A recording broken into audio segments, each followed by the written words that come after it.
Welcome to Nutmeg Chatter. I'm J. Timothy Quirk. In 2013, a Facebook group was founded called T-Town Torrington Chatter. Since its founding, it has grown to over 10,600 members, and it is still growing. It has become the largest Facebook group of its kind for the city. My guest for today is the founder of that Facebook group, Skip Hoxie. Skip Hoxie lives in Torrington and values Torrington so much that he has used this Facebook group as a means to assist in communication of vital information for its members.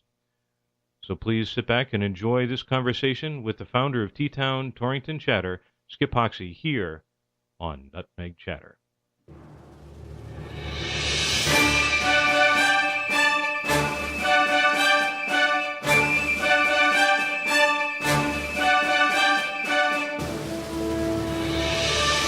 Welcome back to Nutmeg Chatter. It's J. Timothy Quirk, and today we have a conversation with the founder of T-Town Torrington Chatter, Skip Hoxie. Skip, welcome to Nutmeg Chatter.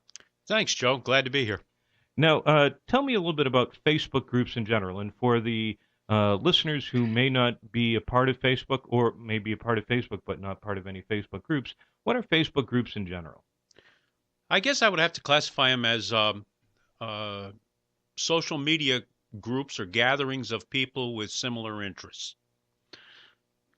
Okay, and they what are some of the values that can be found in a Facebook group? Well, clearly you can use it as a means of communication. If you, for instance, have a group that specializes in one particular type of car or truck, similar fans, similar interests, they can certainly obtain information from one another on problems or questions or concerns about maintaining or restoring those particular vehicles. And in the case of our group, we have the unique advantage, because I think of our size, of encapsulating a vast number of interests that our residents in Torrington and surrounding areas have. So Facebook groups don't necessarily have to be about a city. Facebook groups could be about I love cats or any sort of varied interest where at least more than one person might find value in the subject.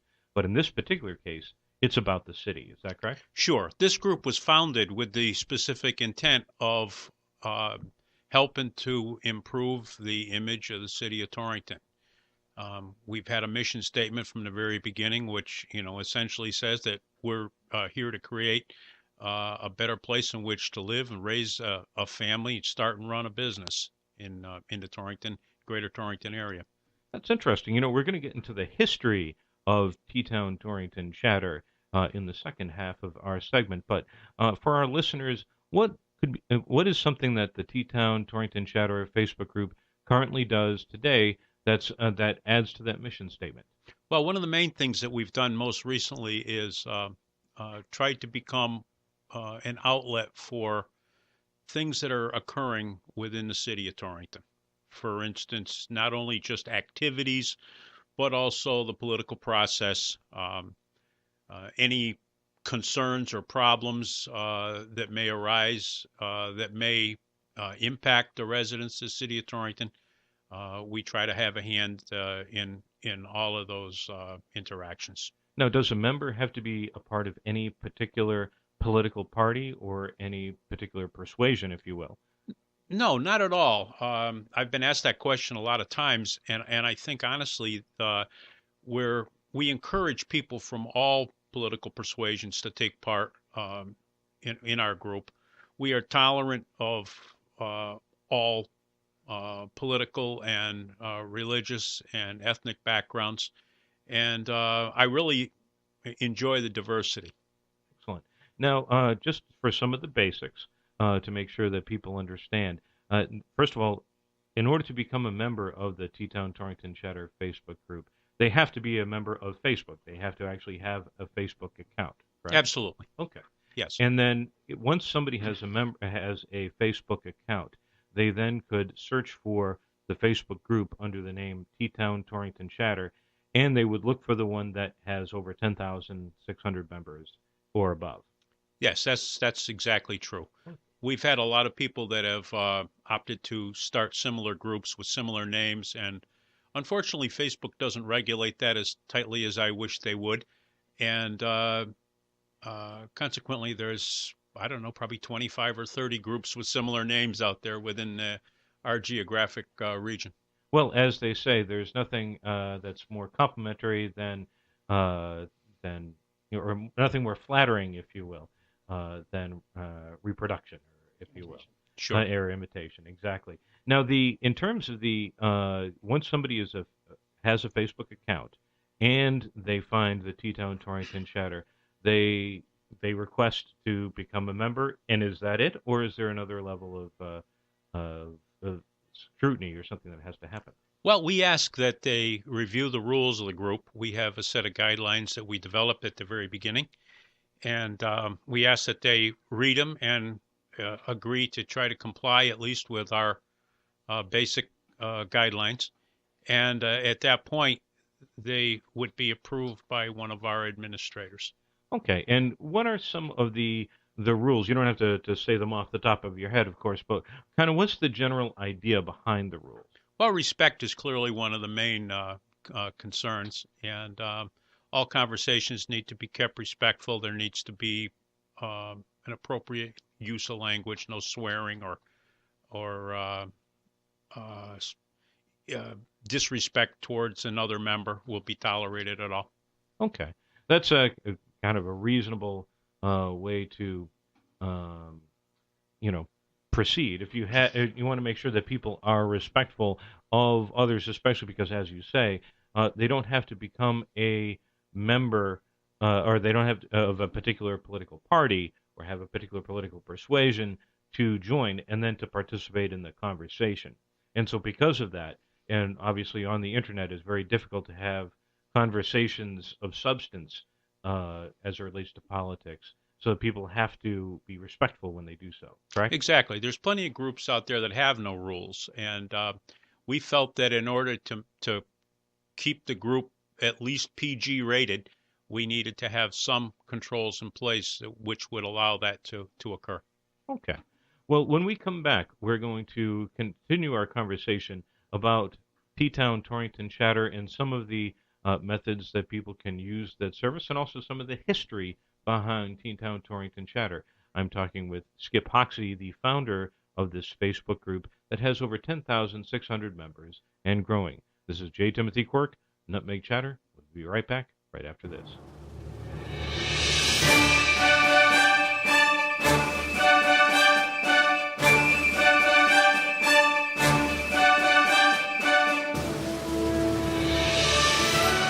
Welcome back to Nutmeg Chatter. I'm J. Timothy Quirk.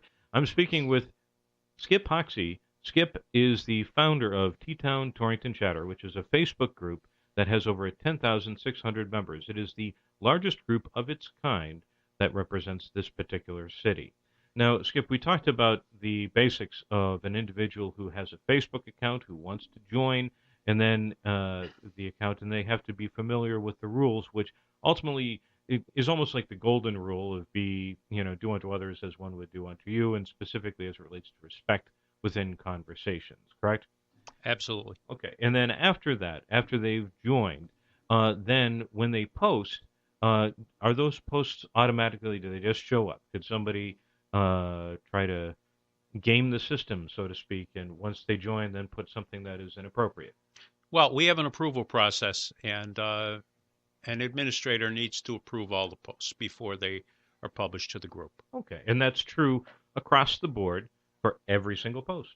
Right, exactly. The only individuals that can post without a prior approval is an administrator. Okay, and that happens to be a method of handling this type of Facebook group, especially for such a large Facebook group that has seemed to work. Is that correct? Yes, exactly. Now, we talked a little bit about the message and the mission of the T-Town Torrington Chatter in our first segment. If you haven't heard it, please listen to the entire podcast, the entire radio program, and you'd be able to hear that segment. Now, what are some of the ways, some of the concrete ways that in the past T-Town Torrington Chatter has facilitated that mission? Well, that's an interesting point.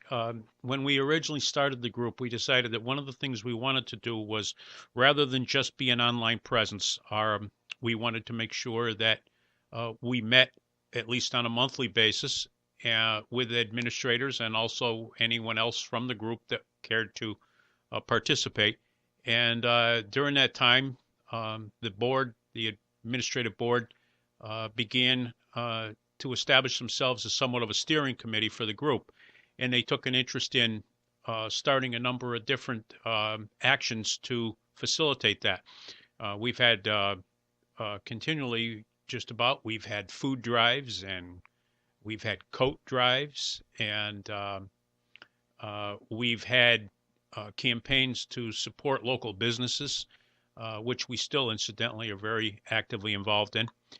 And there's just a myriad of things. We, particularly this time of year, have a suspended coffee program, which as of this year has expanded itself to become not only coffee, but also a sandwich or something more sustainable than just a cup of coffee. And we have a couple of local businesses that are uh, promoting that and facilitating that program for us. That sounds like an interesting idea. Suspended coffee. Or, Right. and now, and you're saying it's more than just coffee, but how does a program like that work?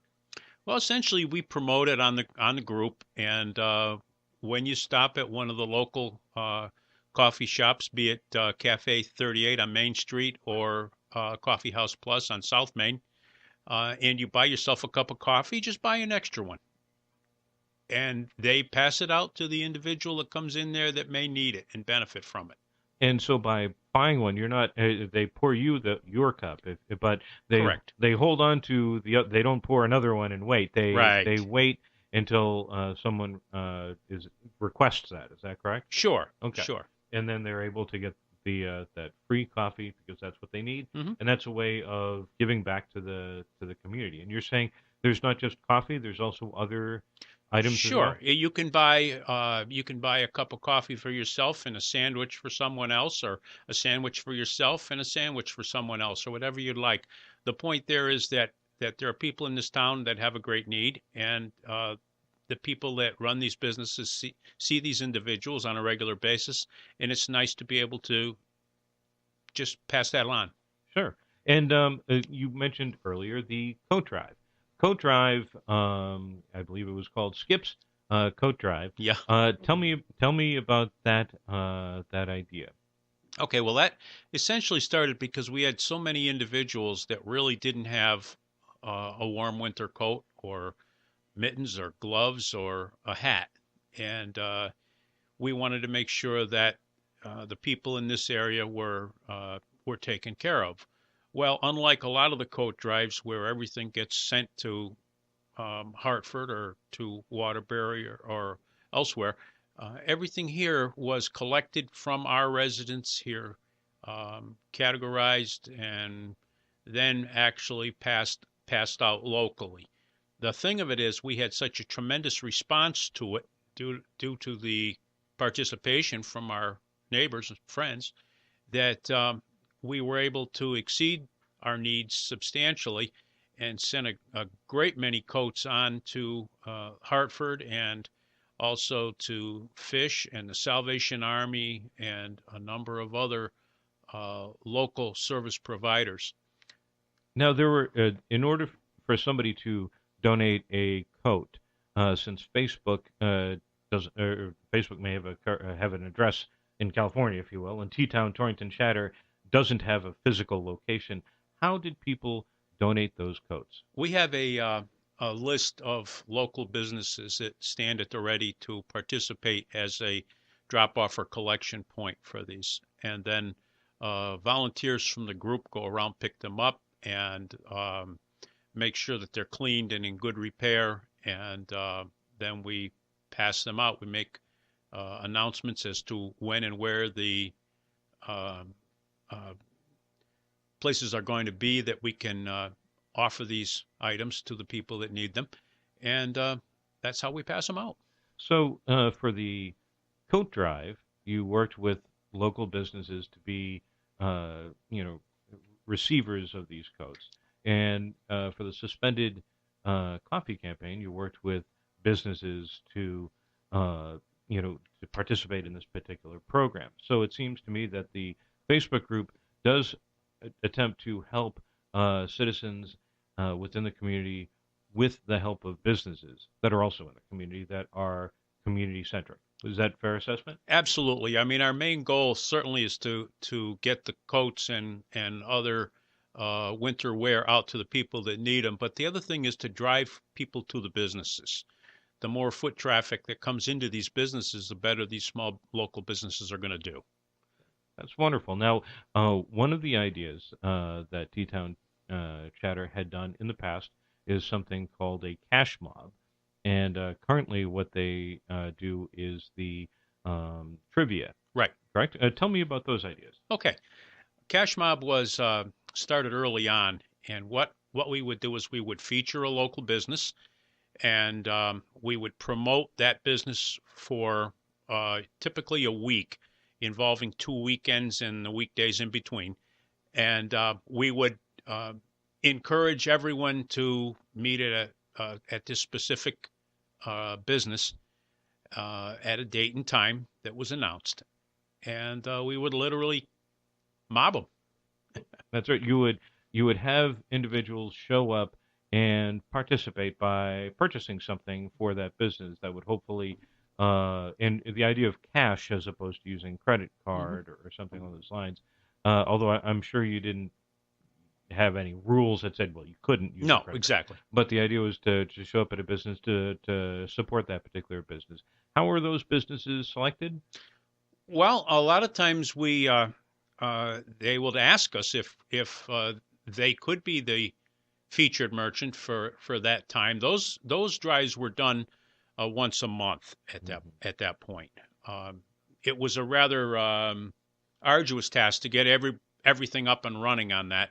So what we would do is we would try to, like I said, feature it over 2 weekends and the week in between, and we would track the number of people that from the community that participated. And there were people, and they voted because there were so many businesses that wanted to Right. participate that there was voting amongst the members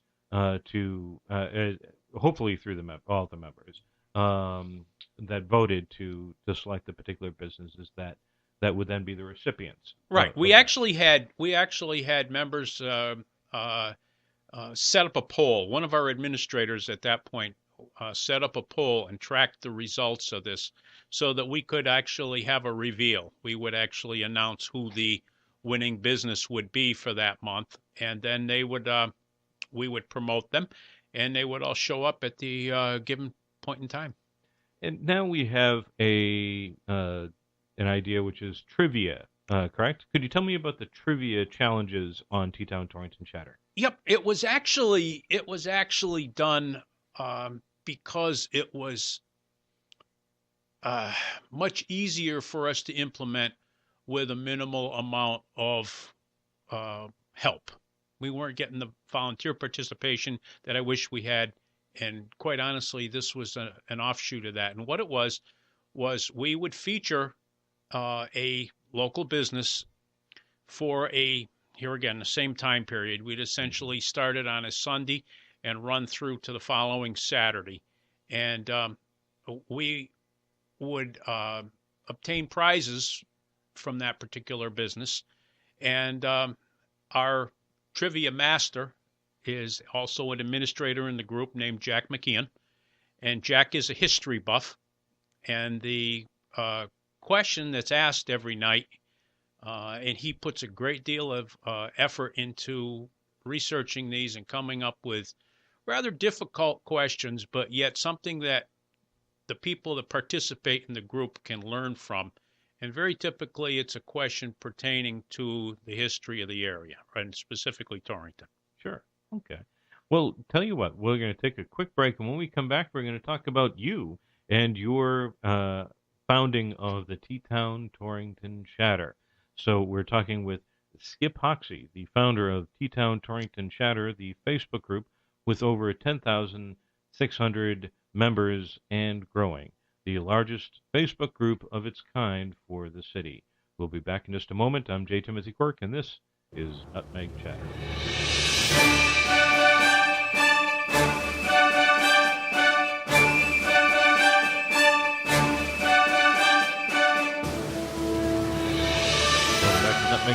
J. Timothy Quirk. I'm here with Skip Hoxie, the founder of T-Town Torrington Chatter. T-Town Torrington Chatter is the largest Facebook group of its kind for the city of Torrington.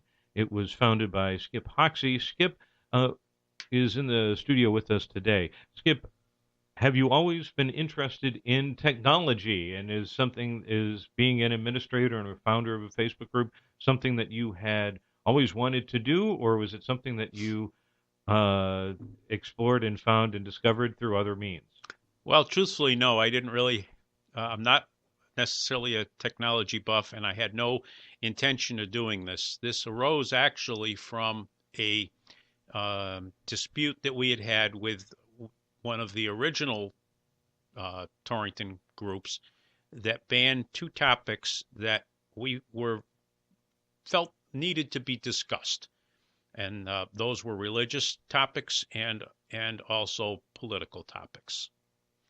And so you created this particular group, and when you started, did you have any idea that it would become the group that it is today? No, absolutely not at all. We were talking about it this morning, and I was speaking with my wife, and she said, when we started this, what were you thinking? Maybe 300, 400 people? I said, yeah, probably.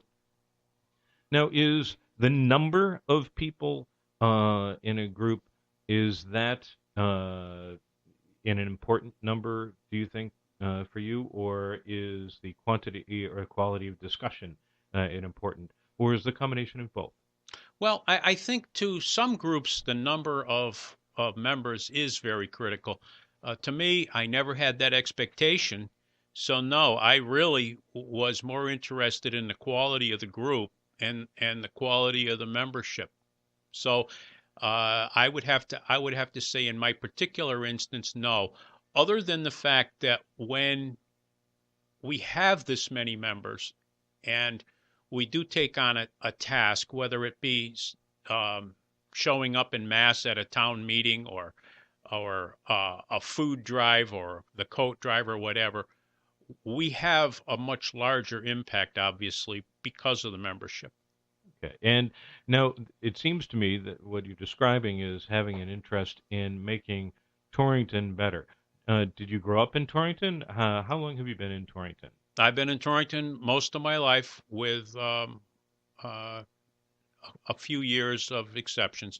We have owned at different times in our lives property in other parts of the country, Florida, for one. But would you consider yourself a Torringtonian, so to speak? Yeah, I'm a Torrington native, so I care a great deal about what happens here.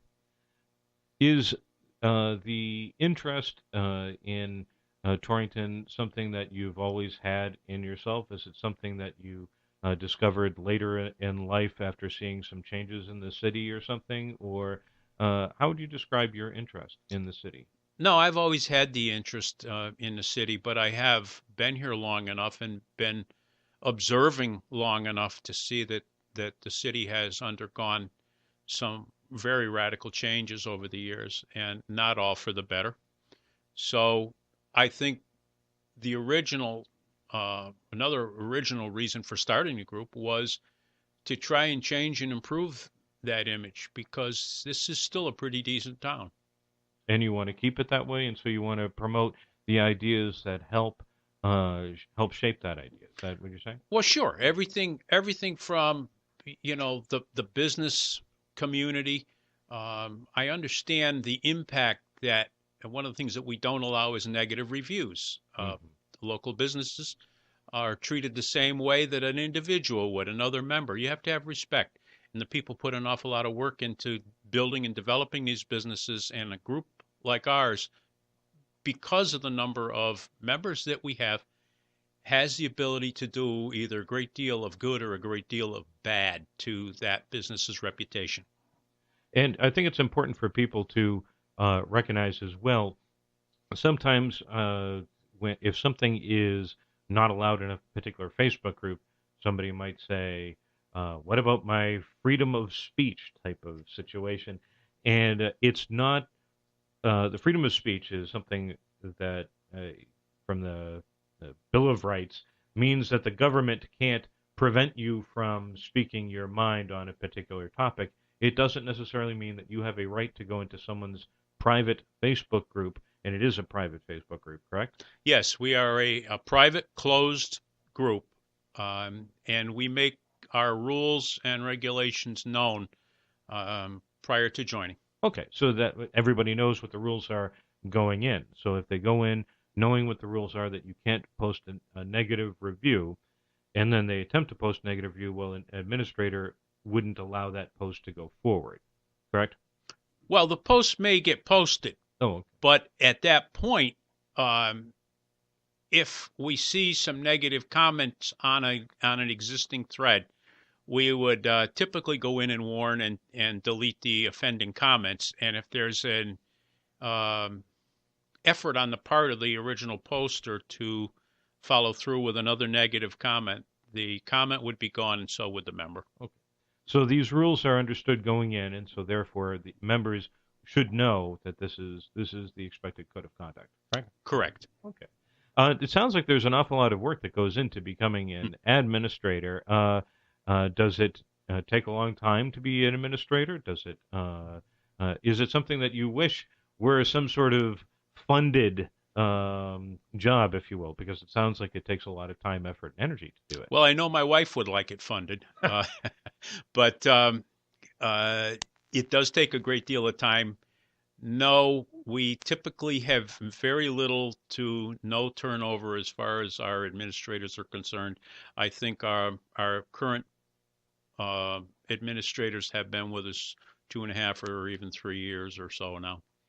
As we wrap up our discussion with Skip Hoxie, the founder of T-Town Torrington Chatter, I'd like you to think about the future of this particular organization, this particular Facebook group. What do you see the future of T-Town Torrington Chatter becoming? And what would you like to see in the future? Well, honestly, I would like to continue along the same veins that we started. It's difficult for me to do as many of the face-to-face things that we have done in the past, simply because of the makeup of my board of administrators. So what we have sought to do is become more of an information hub for the community. Um, it's it's nice to have a place to go on a Thursday night or a Friday night to see what's happening in your community over the course of the upcoming weekend. Absolutely. Well, I've enjoyed learning more about T-Town Torrington Chatter. I want to thank our guest, Skip Hoxie, who is the founder of T-Town Torrington Chatter. If they want to learn more about this particular group, where do they go? I think I know the answer, but where do they go? Well, obviously, they have to become a member of Facebook first, but then at that point, they can go in and do a search for T-Town Torrington Chatter and look for the one with the 10,600 plus members.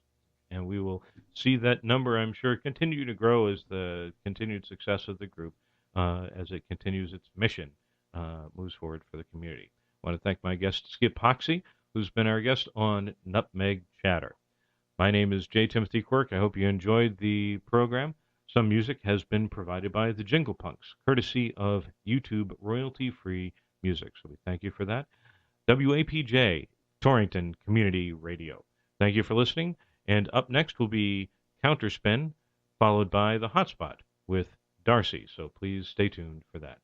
Thank you for listening. Have a good day.